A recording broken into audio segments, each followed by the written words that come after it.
Hi, Kate. Thank you so much for being on this show. And like I just ended up reading one of your books, and that's where I came to know more about you. So I have a podcast by the name Yovna the Ageless, which is where I try to bring in people from Eastern modalities and talk about Ayurveda, yoga, traditional Chinese medicine, balance, energy sciences. So all of these things. So by virtue of reading one of your books, I came across you, and that's where I just started reading about your books and then about you, and I figured out how beautifully you're merging Ayurveda with yoga, and specifically being an authorized Ashtanga teacher. That there's a lot that Ayurveda can help you achieve in your practice. So that's how I came across you, and thank you so much for being here on this podcast. So yeah, I mean, before actually we move the session, I would very briefly want to introduce you to our audience, and then we can just get on to this conversation. So Kate O'Donnell is a certified Ayurveda practitioner. She is an authorized Ashtanga yoga teacher, and she's also a best-selling Ayurvedic author. She's also the founder of Ayurvedic Living Institute. Kate holds about 20 years of experience studying and practicing the wisdom of Ayurveda and yoga. She teaches yoga in Boston and Portland and travels to India annually for study.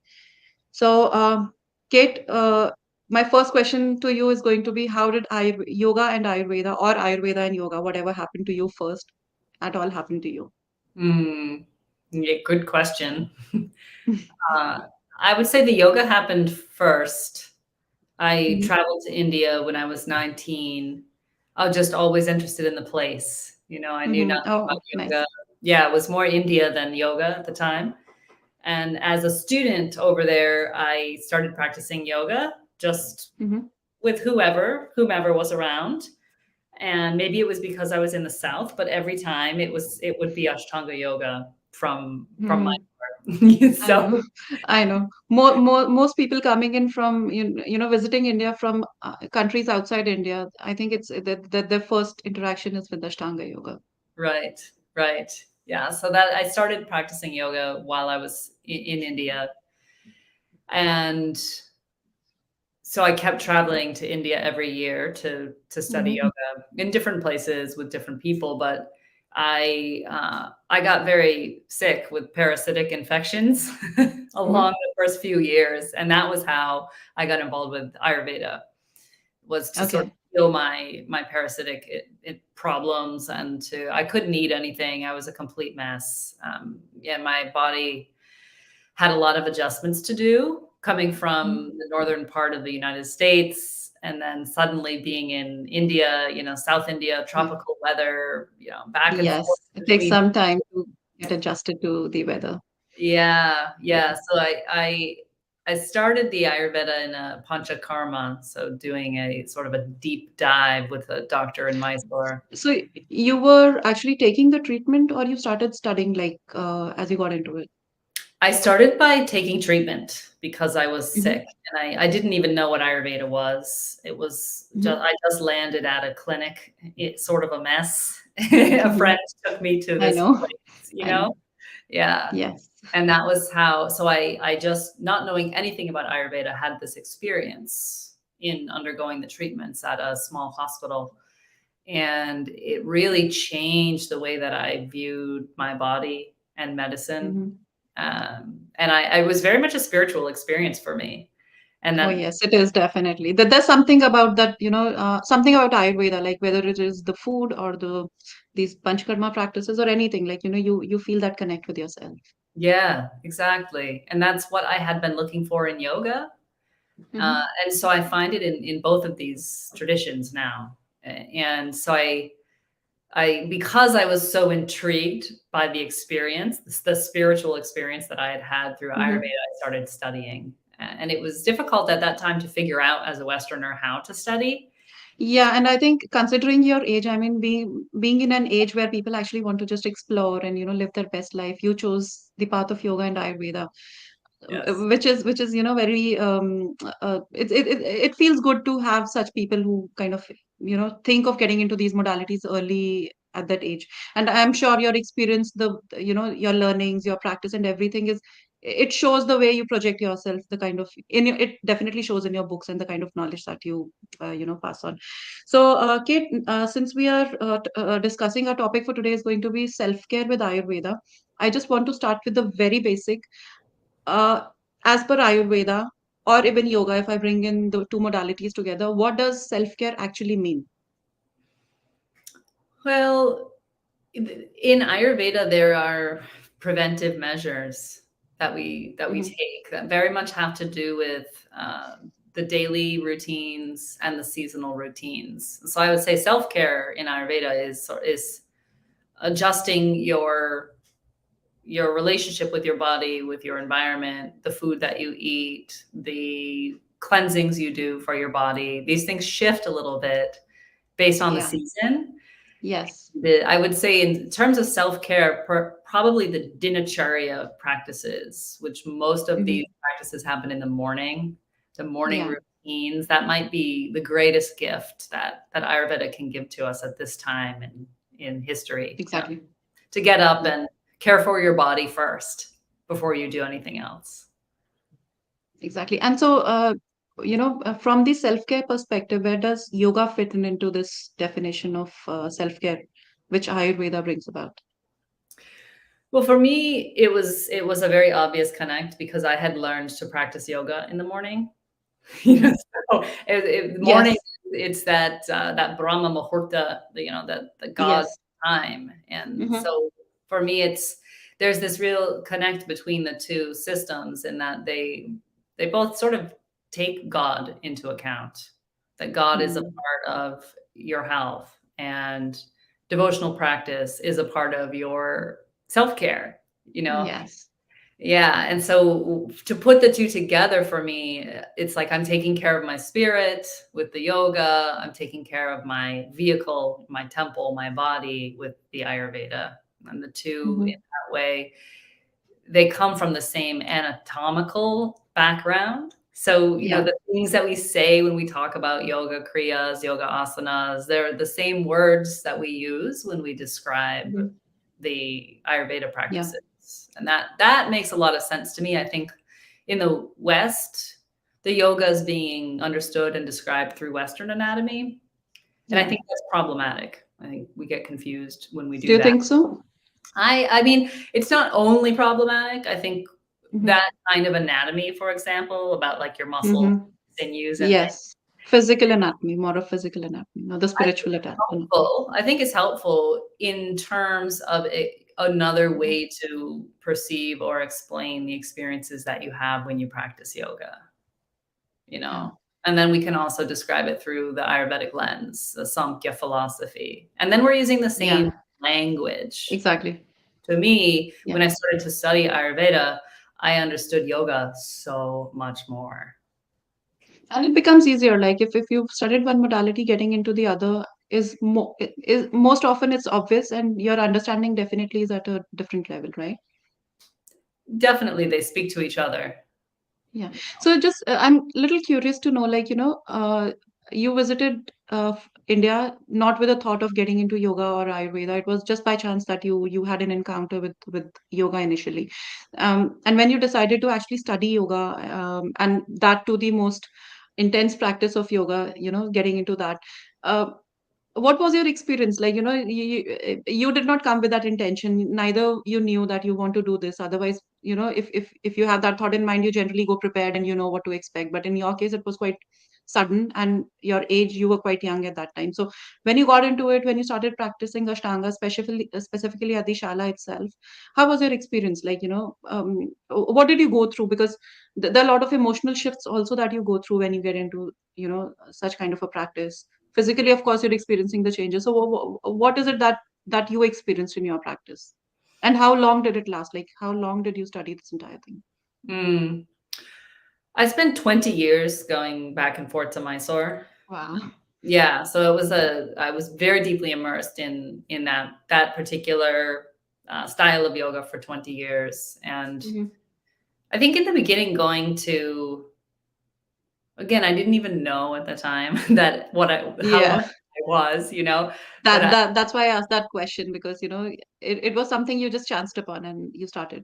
Yes, yeah, and I'm an intense person, especially as a like, in my 20s. I would if it wasn't Ashtanga yoga, I would have been doing something Mhm. else crazy. Yeah, that's just my Mm. personality. That's a very nice answer because I think more of a Pitta kind personality who just wants to go ahead and do and achieve, and I can relate to that.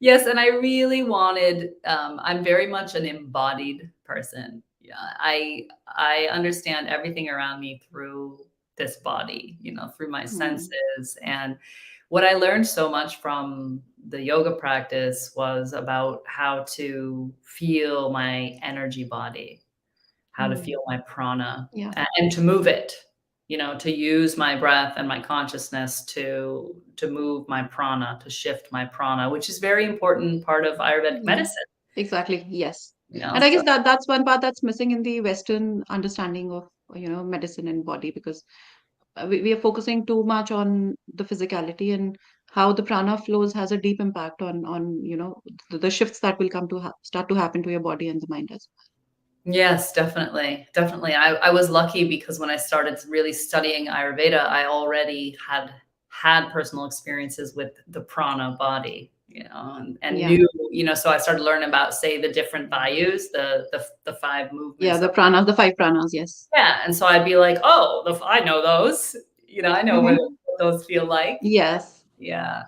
Yeah. So, like in your yoga practice, because it was Ashtanga that you practiced, in your practice, did this concept of prana actually did come in into your practice, or you learned about like I mean, you experienced it in your yoga practice, and then you learned it in Ayurveda. Was that the case, or you were actually practicing with the learning in your yoga practice only? Um, I would say in the practice, our teachers said very little.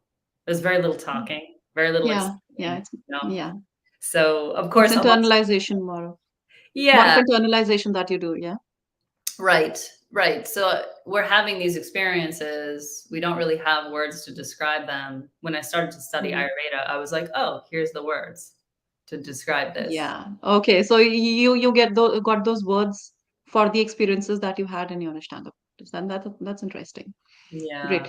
So, Kate, I have another question. Like, since we are talking self-care, very curiously, I do understand that yoga in itself is also self-care. You're working on your body, you're working on your mind, you're working on your entire self. But as Ayurveda specifically, talks about has a language for self-care. Like you talk about foods, you talk about lifestyle, you talk about dinacharya, you talk about ritucharya. Does this concept of self-care also exist in yoga, or does yoga borrow these concepts of self-care from Ayurveda? That's a good question.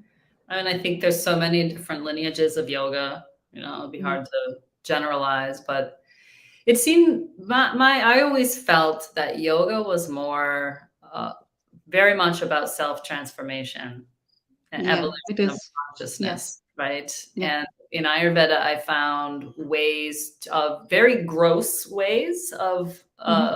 working with the body, because even when you're doing your yoga and you're doing your utmost to practice, still sometimes you get some infection, or your digestion Yeah. goes wrong, or Yeah. you know Maybe, things. or There's maybe some injury at the bare minimum. Like, yeah. right, yeah. And so with the Ayurveda, I really felt as a householder, it helps me Mm. just show up for my duties, not only because in yoga I learned how to do yoga, but my Mm. I also had No, this no, other that makes sense. Yeah. that Yeah. needed to be lived. Yeah. Yeah, that's a good explanation. I like that. I mean, yoga you're doing for yourself, but Ayurveda gives you a chance to kind of keep yourself fit to be available for others, like for doing your duties. It's Great. true. Yeah. Yeah, great. So now, switching back to Ayurveda again, when it is about self-care, for a person for somebody who's not very familiar with yoga and Ayurveda and who comes across this concept of self-care and says, okay, I want to go a traditional way of taking care of myself. So from Ayurveda perspective, what do you think is the beginning for that person? Is it starting to change the foods, or starting to understand themselves first, or starting to bring about changes in their daily routine, or seasonally shifting, like where has to be the beginning, or it's like person to person, wherever you get the that end meeting with for you start from there. So how to start actually? I would say some of the things I start with are dinacharya morning practices, like tongue scraping. Hmm. Scraping the tongue, it removes some toxins from the body. That's such a, Yeah, and it's the very first thing that we do. So yeah, I'll encourage people to sort of have a tongue cleaner, to keep it somewhere where they can see it next to the toothbrush, and sort of start. yeah. That's important. You say it and you do it. If it's not there, it's gone. You forget, right? Yeah. Yeah, Yes. yeah. So I feel like that sort of thing, rinse the eyes with cool water, clean the teeth, drink some hot water. I feel like Yeah. that's a very simple cleansing routine that is a Yeah. it's a great place to start because once you get your day started with some self-care, it just gets better from Yeah. there, you know? That's true. I mean, in the beginning you connect with your own self, whatever way it be, and that it just flows in. Yeah. Yeah, I like to start with a little dinacharya, and then it has the reason that I wrote cookbooks was because there were so many questions about Yeah. food and what to eat, And I think you've answered that beautifully. I'll come to that question as well because I'm very curious to know. Rather, I think most of the books that I have read look at your foods from Vata, Pitta, and Kapha perspective. But you've gone a step, thought of it differently from the Gunas perspective. So, how did that entire understanding actually come in? I mean, and how does that help? I mean, you eat as per Vata, Pitta, or Kapha, a type, or you eat as per the Gunas. How does it make a difference? right? So if we look at the gunas are those 20 words we use to describe our Yeah. all substances in our environment. Yes. So they might be heating or cooling or dry or moist. Characteristics basically of the Yeah, universal characteristics, I would say. right, right. Where the doshas, I think, can be a little more complicated for newer people to understand. Yeah. Uh, so as an Ayurvedic practitioner, I would be working with so many people, and we would have to talk about food because the Hmm. gunas Yes. of our food is what makes it medicine or poison. It's what makes it helpful Mhm. or non-helpful. Yeah. So that So, I like, sorry, I'm cutting you there, but I have again a curious question here. Like, we are talking of gunas in the foods, or we are talking of gunas in a person. What is coming together here?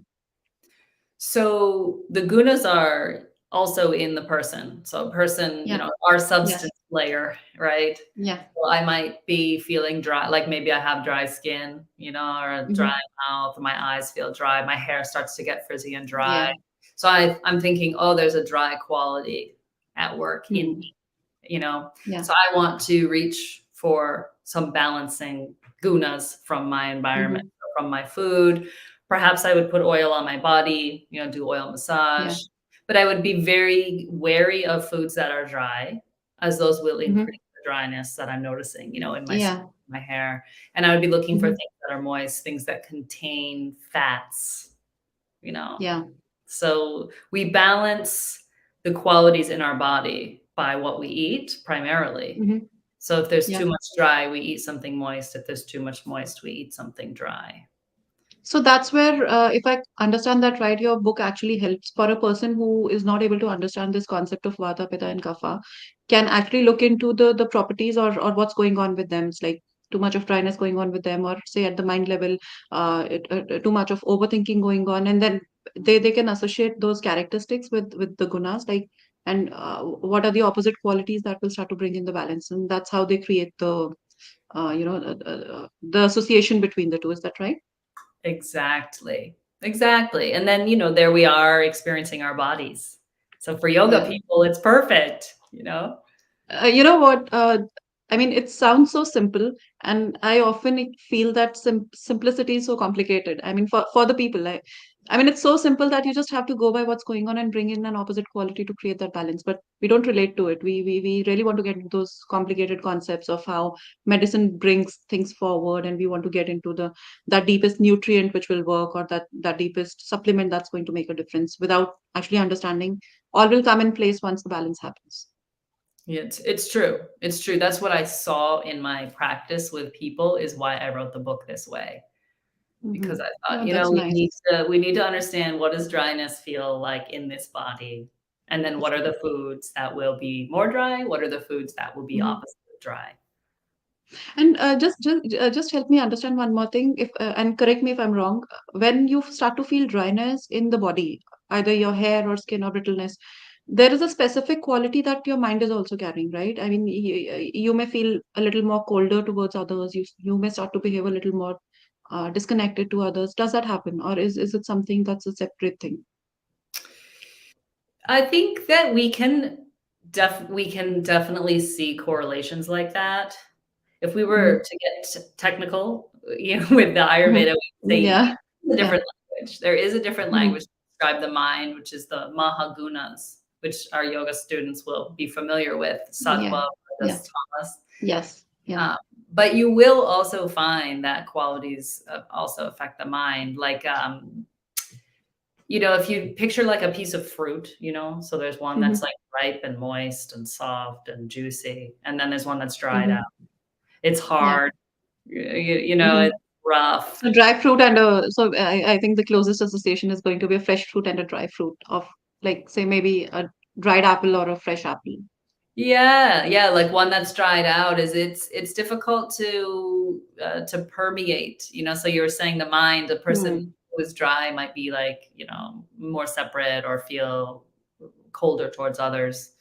That's, it's like the difference between how a ripe fruit will yield when you bite it because it's moist and juicy, Yeah. Yeah. versus something that's hard and dry. And when we get hard and dry, it can also make us, change the way that we react to our environment, and the way that the mind Hmm. is perceiving the self and the environment. But that understanding is so beautiful, like, and again, so simple, which is complicated. So yeah. Okay. So, okay, coming back to both yoga and Ayurveda, can help us also understand that we know that Ayurveda and yoga follow the similar physiology and anatomy concepts, which is coming from the Sankhya philosophy, right? So, if we have to think of self-care from the perspective of anatomy, which is the base for yoga and Ayurveda, how should your day look like? Bringing these two things together and also understanding the anatomy where these two modalities are coming from, and then if how because see, where this question is coming from, it's a little complicated, but I really want to talk about this. In my practice also, I come across people who would want to bring in one single aspect of any of these modalities. Say somebody says, I want to start yoga, and I don't have time in the morning and I'll practice in the evening. There would be somebody who would want to say, okay, I want to bring in Ayurveda also in my practice, and in the name of Ayurveda, maybe they would just want to bring in, say, some Ayurveda home remedy, and thinking that, okay, I've merged the two. But we know it doesn't work like that. It's coming from a higher source. It's coming from a different understanding. So keeping that understanding where the universal laws are in place.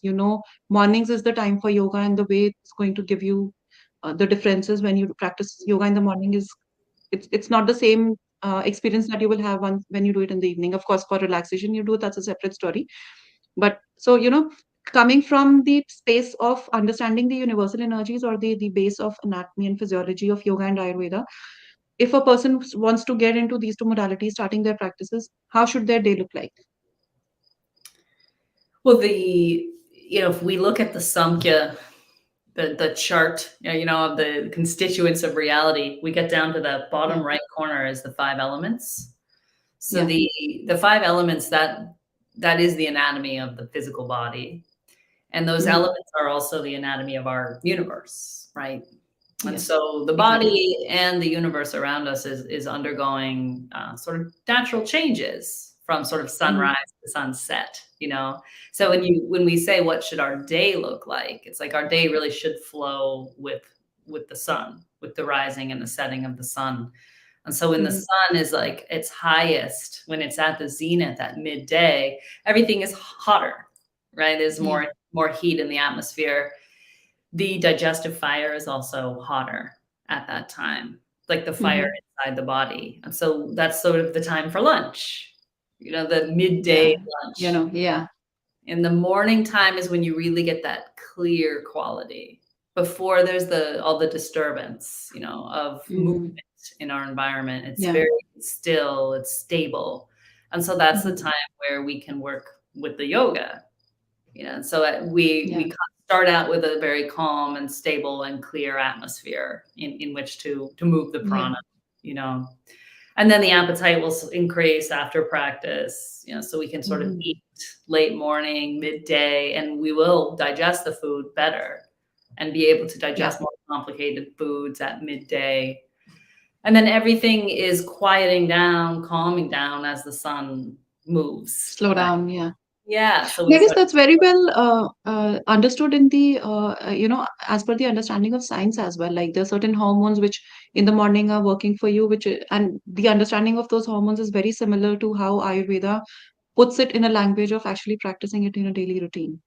So there's a very deep rooted logic to what Ayurveda actually very simply depicts as a lifestyle, and which I think science is now proving in the language of say hormones, how certain hormones are active in the morning and their role for in your body through the day, how some of them are happening in the evening and their role for you for your body and mind in the evening. So I think there's a lot of synergy between the language is different, but there is a synergy between understanding why mornings for a certain, for certain things and why evenings for certain things.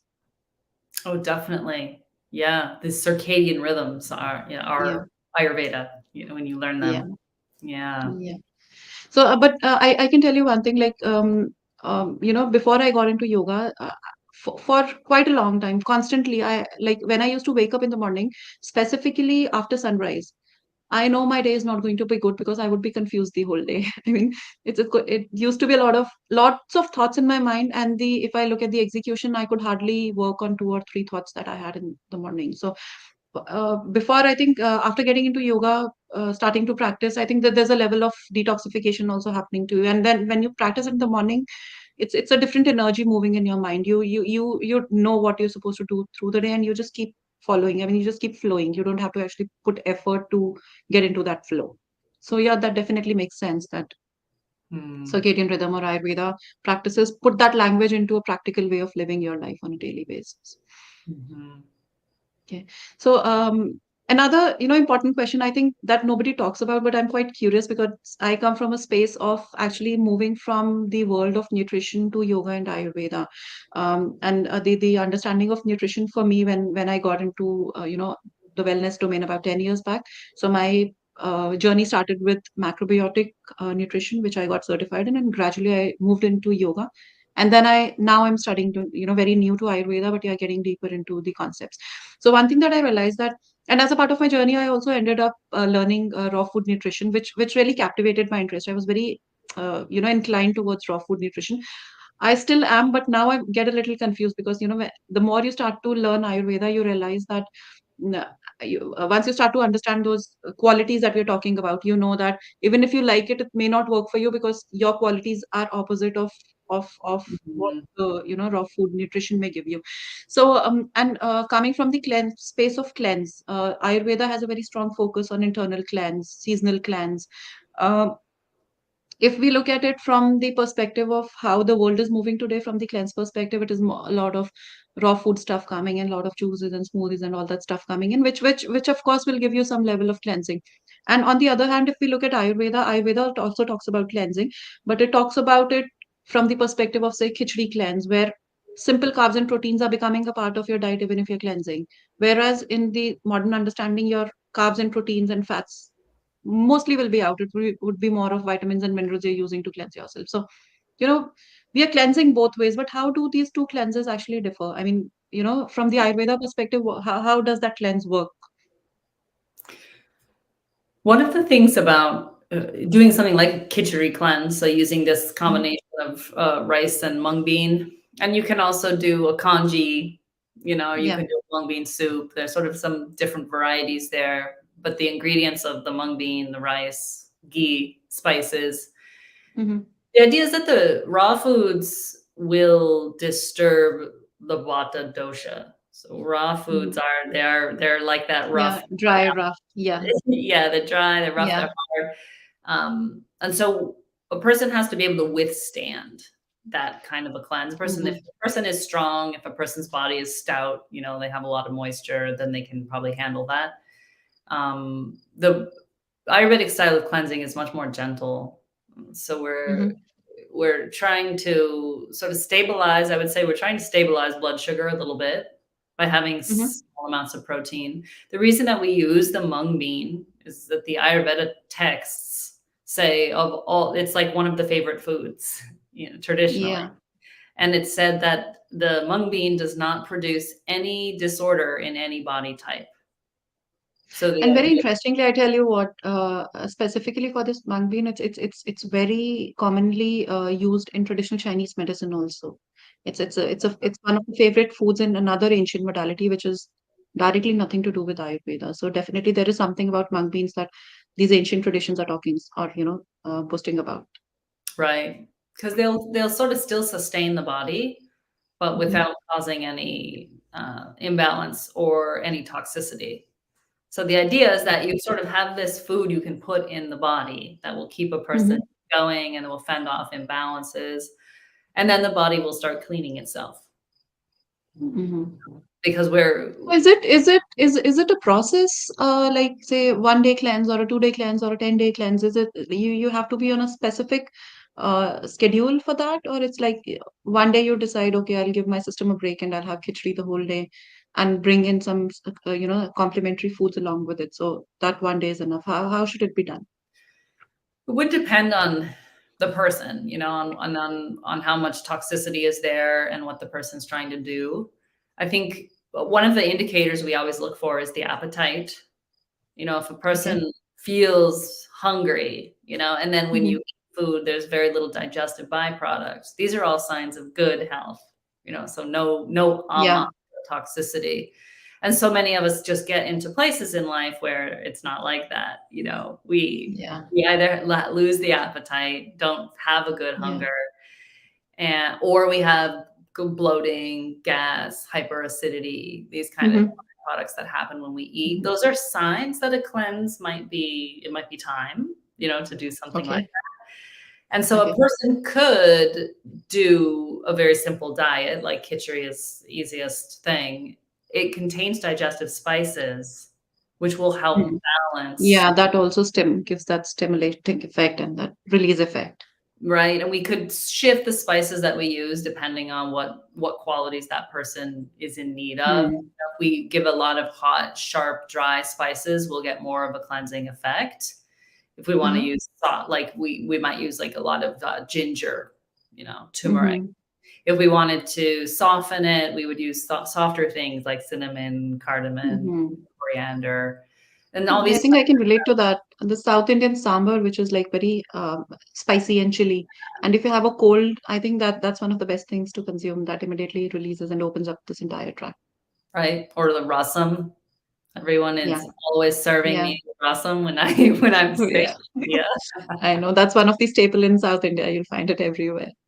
Yeah. Yeah. Yeah.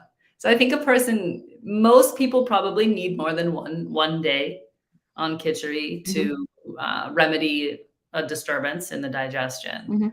Hmm. Some people 3 days, some people it might be more like five, some people Okay. So it's person to person how much cleanse you need and how much time will it take for you to cleanse and the kind of effect also because I see when you go on a very drastic kind of a cleanse like which happens through fruits and juices that we're talking about the symptoms also may be I mean you may feel like you've gotten yourself into a mess initially though it's a cleanse going on but then the symptoms may be really hard for you to experience.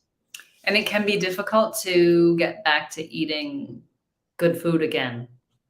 That can, Hmm. when you do a very harsh cleanse, sometimes you feel wonderful Uh-huh. while you're on it, but then when you start to eat again, within a week or so, Okay. all the byproducts, the digestive problems they come Oh back, yeah.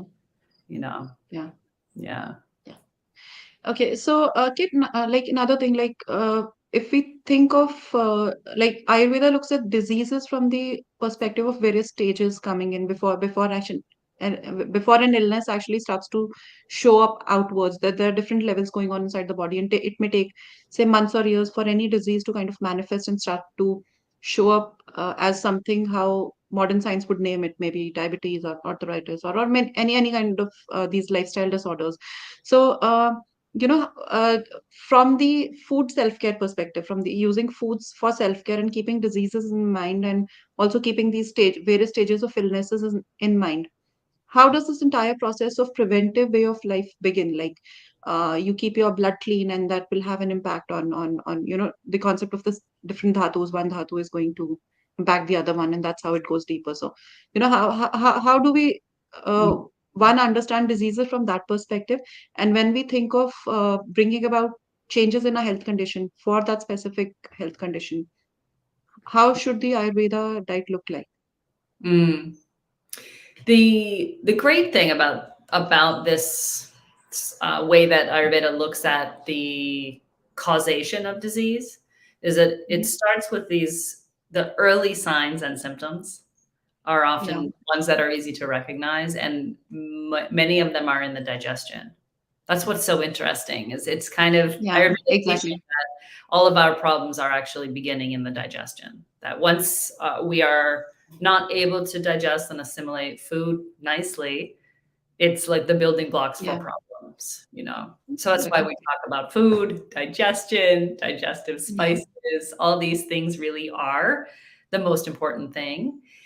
Even if you are working with a more expressed disorder, something Mhm. that's been, you know, the body's been working on it for 10 or 20 years, one still wants to practice good diet. You know, Yeah, even if you're working with your Ayurvedic physician and, you know, you're taking all these herbs and you're doing panchakarmas, like you yeah, still need to in your own life eat the digestible food. So we just look for foods that are easy to digest. And we use always some spices because yeah. they help with I the guess brain. the magic, it's the spices that do the magic, and simple food just keeps your system sustained to kind of be with that cleanse. I mean, you don't build any weaknesses inside. Right, right. And in our most simple, we could say to sort of eat seasonally, to eat the Hmm. foods that are grown Yeah. in our environment in the season. That's considered, Hmm. according to Ayurveda, that's considered the healthiest diet. So those foods are Yeah. different for everyone depending on their climate, on where they are. But to Hmm. look for what is coming up out of the ground near you, you know, and to process those foods into dishes that you enjoy with a little bit of digestive spice so that it's Yeah. breaking down and it's assimilating well. And you know what? Like, being from India, having grown, born and grown up in India, I can tell you one thing. Like, uh, our generation is still the generation that has seen the two sides. Like, we've seen our grandparents working in the fields and growing all those seasonal foods, and then eating what is there in the season and being very satiated with whatever is available, and moving on to a way of life where you are quite away from how things are grown. You the only access that you have is to these stores where you get these fruits and vegetables, or the kind of foods, and these stores would be full of all kinds of foods, Yeah. global, international, and all kinds of it. So, for the coming generations, I seriously believe it becomes really difficult to understand this concept of seasonal eating because they haven't seen what comes in the season. All year through, everything is available. I know. I know. I think it has something to do with some of our prevalent digestive problems and Yeah, health problems that we see. exactly. Yeah. Yeah. I do think that I wonder if in the next 20, 30 years, we're going to see more local eating. You know, Yeah, I mean, I think the small little initiatives people are taking to bring about this awareness, and people like you who are actually, talking about seasonal eating and bringing in all that awareness. So, yeah, I think the on the other side, people are also coming up creating that awareness for sure. Okay, so Kate, now switching to yoga, you have been teaching Ashtanga Yoga, and you're an authorized Ashtanga Yoga teacher, and to the intermediate level series. So, how do you bring in Ayurveda in that intensity of yoga that you practice or you teach? I mean, one, how do you bring in, and secondly, at the shala, which is where the source of Ashtanga yoga is coming from, is Ayurveda an important aspect, or the Ayurveda principles an important aspect of the practice, or the two are separate? Like, There are some things, I feel like there are so many things about most traditional yoga practices that contain mhm. Ayurveda, like the Yes, time of yes, day, yeah. for instance, you know? I know. I mean, I come from Shivananda school, so that's Right, where my first experience of living in Ayurveda and yoga lifestyle actually happened. Where living in an ashram, I realized, okay, the concepts are coming from Ayurveda as well. It's not only yoga. right. But yeah, to what extent you bring in is something that's, I think that's very personal, school to school. Yeah, yeah. For me, I offer Ayurveda as something students can learn from me. Not everyone chooses that, you know. Some Mhm. people just want to do the asana practice. So is that from the diet perspective that you recommend, or is it from the dinacharya perspective, or lifestyle perspective, or seasonal perspective? What's your focus on that specific self-care from Ayurveda in your Mm. team? Interestingly, the reason that I began to study Ayurveda in and like seek certification in this country Hmm. was because I could see that my yoga students were not eating the right food Hmm. for their That's yoga. interesting. I mean, there was a need to learn it. Yeah, for sure. Yeah, I know where you come from. Yeah. right. I have seen Especially my peers also, like when I was learning, I could see eating. I mean, after yoga practice, they used to have a treat of all that fried coming in, and I mean that used to happen in at the first place where I learned yoga. So I realized what's going on. I mean, what are we doing here? right. Yeah. Yeah, yeah, I mean, not everyone cares so much about, their yoga practice, but many of us do. And there are foods that we can eat, like these easy to digest, nicely spiced, yeah, seasonal foods that yes, really yeah, support the transformations that we're seeking with our yoga practice. And then there are mm, so many other foods that will actually block that, that will create mm, obstructions in the body. And so it's like it's okay to eat, the wrong food sometimes and still do yoga, right? As yogis, we probably have very superior digestion because we yes, we do all this work. But at some points, I start to think, maybe we should be working together with these things. Maybe the food that yeah, we take should all be of a pure form, that also yeah. supports what we And desire. that's where I think this concept of sadhana actually comes in, where you dedicate yourself to this way of life. I mean, otherwise, there are a lot of distractions available, and you do your practice and then you go out and enjoy and do whatever, and then come back again and get onto your mat. So, that's one track people follow, but the literal track where the two sciences come together is where you actually live these two sciences together. I mean, in your lifestyle, in your diet, in your practice, everything. Right, and everything is really having to do with sort of navigating our days along with this flow of nature's elements. Yeah, It's so whether we're using yoga or food or deep daily practices, all these things like our sleep, when we eat, what we eat, who we talk yeah, to, how much we talk, all these things are a part of the overall picture of our yeah, energy, and where it's being yes. channeled. Yeah. So for me, I think the yoga has created so much sensitivity to Hmm. my body, Yes. my prana, that I can tell when I eat something if it's beneficial or not. It's very I clear. think you get to you start to get that sense of you actually, move above physicality to sense energies. I was yesterday I was talking to somebody who's a yoga teacher in Spain, also one of the founders of this mindfulness app. So he's a good friend. So he just dropped a message on Instagram saying that the weather is changing and there's this shift is in energies that's happening, which tends to give my mind some kind of lows during those transition times. And I could so deeply relate to what he mentioned that I wrote him back that these are the changes that even I experience, but I don't ever find words to explain that there is some energetic shift happening when the seasonal shifts are happening. And I remember when I was a child, I used to ask my friends, do you feel the same? And I hardly could find anybody who's feeling the same, because I think we are too much into the outside world. Once you internalize, you actually start to connect with those energies and you know what's going on. If there's dip in energies in the outside environment, you tend to experience within you as well. But some people tend to kind of take it out in the form of, binging more, going out, eating, or, getting into entertainment activities. And for people who get associated with the energy sciences like Ayurveda, yoga, or various others, tend to kind of internalize it. They know what's going on. Somewhere their senses become stronger to understand all of that. Do you think so? Definitely.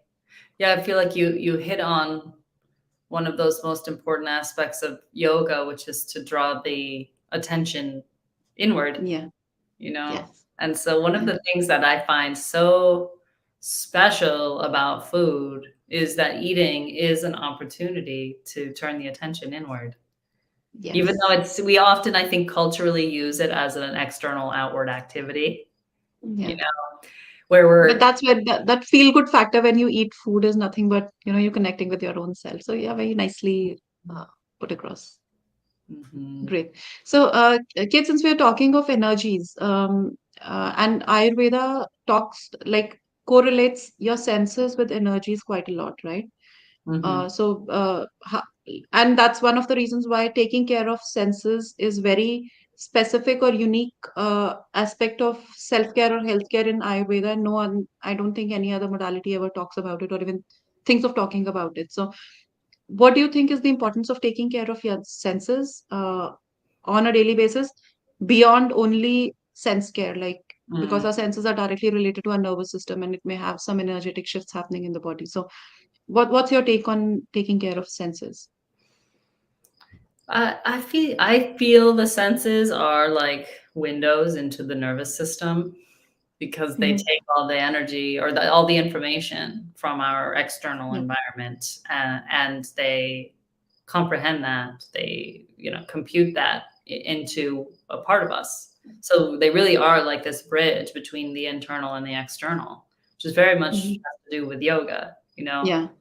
So And that's why yoga kriyas is like, you know, doing the certain kriyas for your ears, eyes, nose, mouth. right. Because the idea also is that the way that we perceive our world is through these senses. And so if these senses are clouded or imbalanced in some way, then our perception of reality will also Hmm. be, imbalanced or cloudy. And so although yes, we're taking care of like the ears and the eye, the eyeball, and all of these the gross factors, we're also Hmm. really tapping into the clarity with which we interact with reality by Yeah. keeping these senses,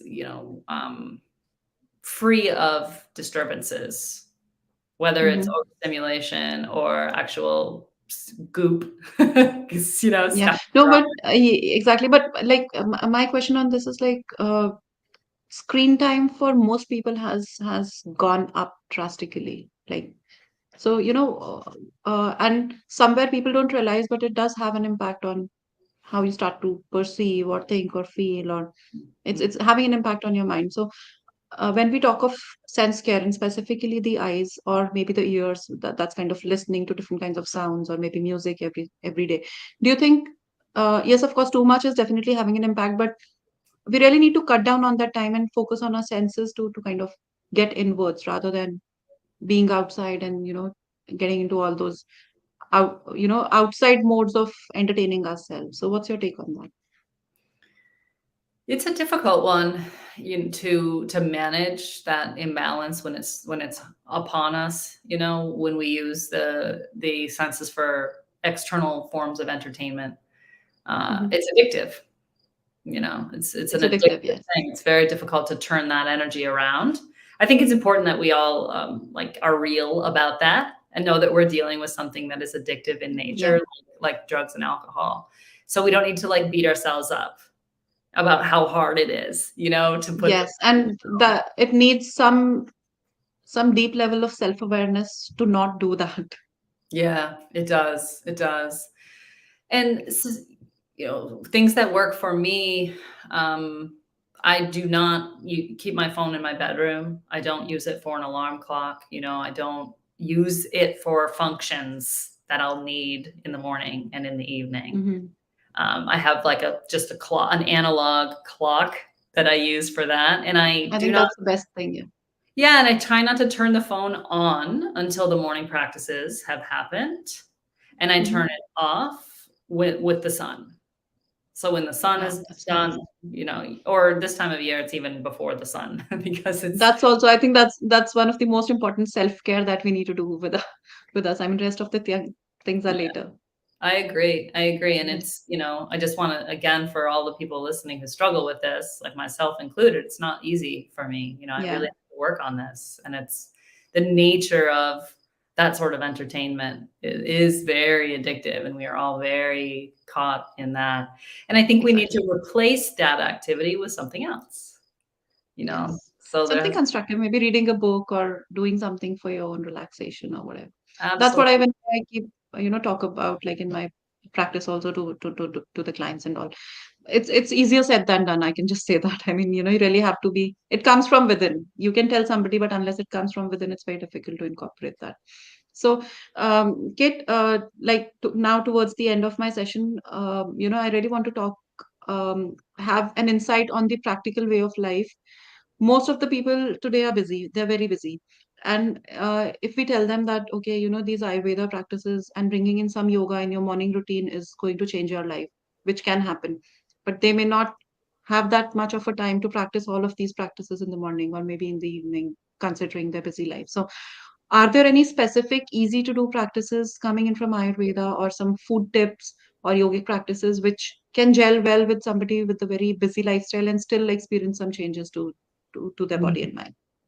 we already sort of discussed the cleaning of the channel, digestive Yeah, channel with the tongue cleaning, hot water yeah, drinking. So even if a person yeah. wants to drink tea or coffee, first the hot water, right? So Mm.